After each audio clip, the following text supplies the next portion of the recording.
আমরা চাকরি দেব আর ওরা চাকরি খাবে। আমি পরিষ্কার বলছি, শিক্ষার্থীরা, শিক্ষক শিক্ষিকারা যারা বসে আছেন গতকাল থেকে, কেন বসে আছেন এই গরমের মধ্যে কষ্ট করে? আপনারা স্কুলে যান।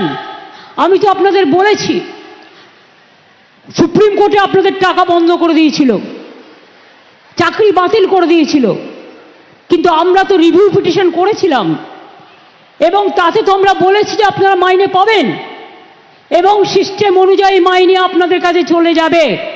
এর জন্য কারো প্ররোচনা দেওয়ার দরকার নেই, দাঙ্গা করার দরকার নেই, উত্তেজনা করবার দরকার নেই। আর গ্রুপ সিডি যেটা বাতিল হয়েছে, আমাদের আইনজীবীদের সাথে পরামর্শ করতে দিন। আমরা আইনজীবীদের সাথে পরামর্শ করে বাদবাকিটাও আমরা নিশ্চয়ই আবার দরকার হলে রিভিউয়ে যাব, এইটুকু বিশ্বাস আমাদের উপর করতে পারেন।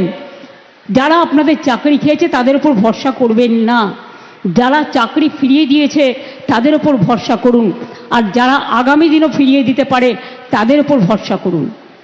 আইন আমাদের মানতে হয়, আইন মেনে চলতে হয়। আবার আইনে মনে রাখবেন, আইনও যেমন আছে, আইন আবার পথও খুলে দেয়। সুতরাং আপনাদের চিন্তা করার কোনো কারণ নেই। আমি তো নিশ্চয়ই চাইব না আমার রাজ্যে বেকার বাড়ুক। আবার দেখছি হাইকোর্টে একটা কেস করে বসে আছে, 35,000 প্রাথমিক শিক্ষককে ছাঁটাই করতে হবে। এরা কারা? এরা কারা? আমি জিজ্ঞেস করতে চাই, যারা একদিন আমাদের মন্ত্রিসভায় থেকে তারাও কম লক্ষ্যে টাকা দেয়নি, এই চাকরি দেয়নি,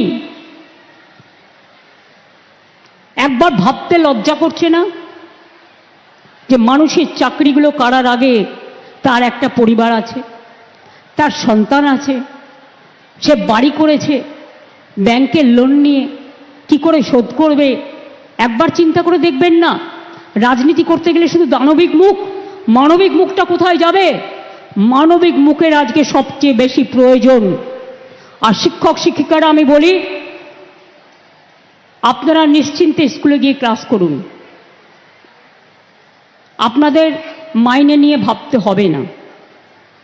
আইনের মধ্যে থেকেই রাজ্য সরকার আপনাদের কাজ করে দেবে।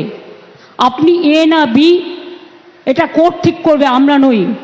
কিন্তু আপনাদের মনে রাখতে হবে, যে যেখানে চাকরি করছেন চাকরিতে ফিরে যান। টাকা কিন্তু ওই যারা আপনাদের ওস্কাচ্ছে তারা দেবে না, মাইনে কিন্তু গভর্নমেন্ট দেবে। আমি গতকাল সন্ধ্যে থেকে কমপক্ষে 10 বার ফোনে কথা বলেছি। আমি কলকাতায় থাকলে হয়তো 1 সেকেন্ডে মিটিয়ে দিতে পারতাম, কিন্তু যেহেতু আমি মিদনাপুরে আছি, আমি রাত 12টা পর্যন্ত কথা বলেও দেখছি কেউ কেউ রিজিড আছে যে টেন্টেড আনটেন্টেড লিস্ট বের করতে হবে। আরে আপনার কি যায় আসে? কেন অন্যদের কথায় পা দিচ্ছেন? টেন্টেড কি আনটেন্টেড কি আপনার দেখার তো প্রয়োজন নেই। ওটা দেখার জন্য রাজ্য সরকার আছে, কোর্ট আছে। আমরা এভিডেন্স নেব, আমরা কোর্টের কি বলা হয়েছে দেখব। এটা আপনার তো লিস্টের দরকার নেই। আপনি চাকরি করেন, আপনার চাকরিটা আছে কিনা দেখার দরকার, আপনি ঠিকমতো মাইনে পাচ্ছেন কিনা সেটা আপনার দেখার দরকার। অন্যটা আপনার দেখার দরকার নেই, ওটা আমাদের ওপরে ছেড়ে দিন। মনে রাখবেন, ইউপিতে 69,000 লোকের চাকরি গেছিল বিজেপি সরকার থাকাকালীন, কেউ ফিরে পায়নি। আমি তো আপনাদের বলছি আপনারা ফিরে পাবেন। আমরাই তো আপনাদের কোর্টে গিয়ে আপনাদের হয়ে ফাইট করে অ্যালাউ করেছি। ত্রিপুরায় 10,000 লোকের চাকরি চলে গিয়েছিল, কোর্ট বাতিল করে দিয়েছিল। বিজেপি সরকার বলেছিল ক্ষমতায় এসে ফিরিয়ে দেবে। আজ পর্যন্ত 7 বছর হয়ে গেল, ফেরায় তো নি। উপরন্তু তাদের মাথায় লাঠি মারা হয়েছে। আমাদের সরকার কিন্তু তা নয়। মনে রাখবেন, একটা দাঙ্গা হয়েছে দুঃখজনক, আমরা কেউ দাঙ্গা চাই না। 2টো ওয়ার্ডে, ধুলিয়ানে 2টো ওয়ার্ডে হয়েছে, সেটাও বহিরাগতরা কিছু লোককে স্থানীয় সাথে নিয়ে কিভাবে করেছে সে চক্রান্ত ফাঁস আমরা করে দেব। কিন্তু মারা গেছেন যারা, তাদের পরিবারকে আমি কথা দিয়েছি 10 লাখ টাকা করে দেব। তাদের বাচ্চাদের পড়াশুনোর দায়িত্ব আমাদের এমপিরা বলে এসছে, দরকার হলে গভর্নমেন্টও নিতে পারে। তাদের বাড়ি যাদের ভেঙে গেছে বাংলার বাড়ি হবে। দোকানদারদের ক্ষতি হয়েছে সেটা আমরা সার্ভে করছি। আমি মে মাসের ফার্স্ট উইকে যাব, আমি তখন গিয়ে বাদবাকিটা দেখে করে দিয়ে আসব। এইটুকু ভরসা আপনারা করতে পারেন, এইটুকু আপনারা নিশ্চিন্ত থাকতে পারেন। কি হলো, জল খাবে? পড়ে গেছে? আচ্ছা, আমাদের অ্যাম্বুলেন্স আছে না, ডাক্তার আছে, দেখে নাও। জল খেলে ওদের 3-4টে বোতল পাঠাও, পাঠাও পাঠাও। গরম তো, খুব গরম, লু বইছে। দেখে নাও, দেখে নাও, চেয়ারে বসিয়ে দাও। ডাক্তার যদি কেউ থাকেন দয়া করে দেখে আসুন। মেডিকেল ক্যাম্প সামনেই আছে, নিয়ে যান, কোলে তুলে নিয়ে যান। মায়েরা, যদি মেয়ে হয় মায়েরা কোলে তুলে নিয়ে যান, যদি ছেলেরা হয় বা আমাদের মহিলা ভলেন্টিয়ার যারা পুলিশের আছেন, আর যদি ছেলে হয় ছেলেরা কাঁধে করে নিয়ে যান। সামনে মেডিকেল ক্যাম্প আছে। এটা খুব গরম তো, ভীষণ গরম পড়েছে, সেই জন্য আমরা গরমের ছুটিও খুব তাড়াতাড়ি দিয়ে দিচ্ছি। আস্তে আস্তে আস্তে আস্তে নিয়ে যান। আর যদি বলে হসপিটালে যেতে হবে, আমার গাড়িটা নিয়ে যান। দেখে নিন, যদি ডাক্তার বলে হসপিটালে যেতে হবে, ডিহাইড্রেশন হয়ে গেছে হয়তো, আপনি দেখে নিন, তাহলে দরকার হলে আমার গাড়িটাই করে নিয়ে যান।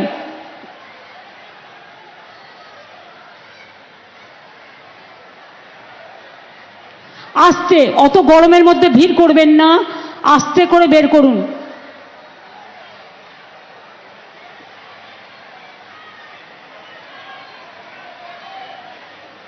আসলে গরমটা খুব বেশি, আর মেদিনীপুরে, বাঁকুড়ায়, পুরুলিয়ায়, বীরভূমে, বর্ধমানে গরমটা আরও বেশি পড়ে। আর এবারে গরমটা একটু বেশি পড়েছে। তাও তো দেখুন, আপনাদের জন্য মাথায় শেড দেওয়া হয়েছে,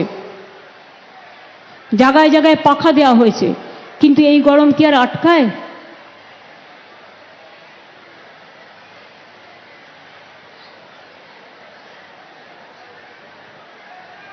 ঠিক আছে, ডাক্তার এসে গেছে, কি বলছে? ঠিক আছে, ডিহাইড্রেশন, জল দাও, জল দাও। এ আছে, ওআরএস আছে কিনা দেখো, ওখানে ক্যাম্প আছে, সব মেডিকেল ক্যাম্প। দেখে নাও, দেখে নি, ভালো করে দেখে নাও। আমার মনে হয় গরমে মানুষের সত্যি কষ্ট হচ্ছে। আমি আমার বক্তৃতাকে আর দীর্ঘায়িত করতে চাই না।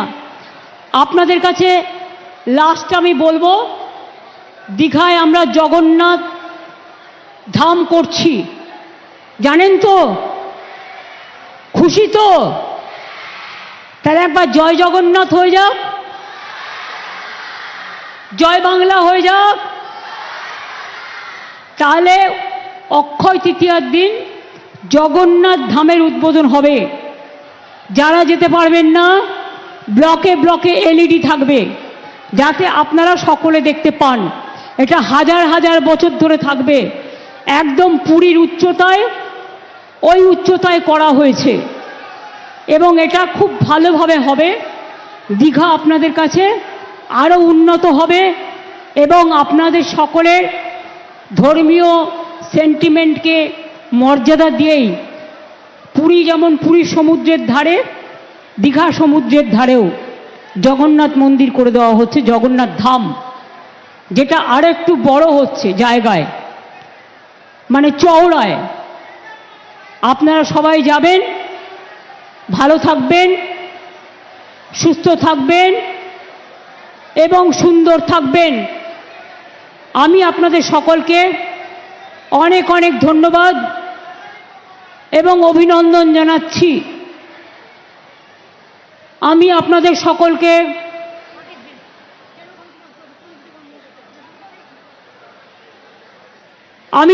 সকলকে ধন্যবাদ এবং অভিনন্দন জানিয়ে, প্রেস মিডিয়া আপনারা নিশ্চিন্তে কাজ করুন, আমি আপনাদের সাথে আছি, আপনি করুন ভালো করে কাজ। আপনাদের সকলকে ধন্যবাদ জানিয়ে, আমার ছাত্রছাত্রী বন্ধুদের, তাদের ভবিষ্যৎ অনেক বড় হোক, তোমরা ডাক্তার হও, তোমরা ইঞ্জিনিয়ার হও, তোমরা প্রফেসর হও, তোমরা সায়েন্টিস্ট হও, তোমরা স্পেস সায়েন্টিস্ট হও, এই শুভ কামনা করে, যেহেতু গরমে মানুষ অসুস্থ হয়ে পড়ছেন, তাই আমি দীর্ঘ সময় না নিয়ে প্রশাসনকে ধন্যবাদ জানিয়ে, সব মানুষ যারা দূর দূর থেকে এসেছেন, আমার মায়েদের অনেক শ্রদ্ধার্ঘ্য নিবেদন করে, প্রণাম জানিয়ে, সালাম জানিয়ে, জয় জহর জানিয়ে, সবাইকে শুভেচ্ছা জানিয়ে, ছোটদের আমার অনেক ভালোবাসা, অনেক শুভেচ্ছা, অনেক অভিনন্দন জানিয়ে, অনেক শুভনন্দন জানিয়ে আমার বক্তব্য শেষ করছি। জয় হিন্দ, জয় বাংলা।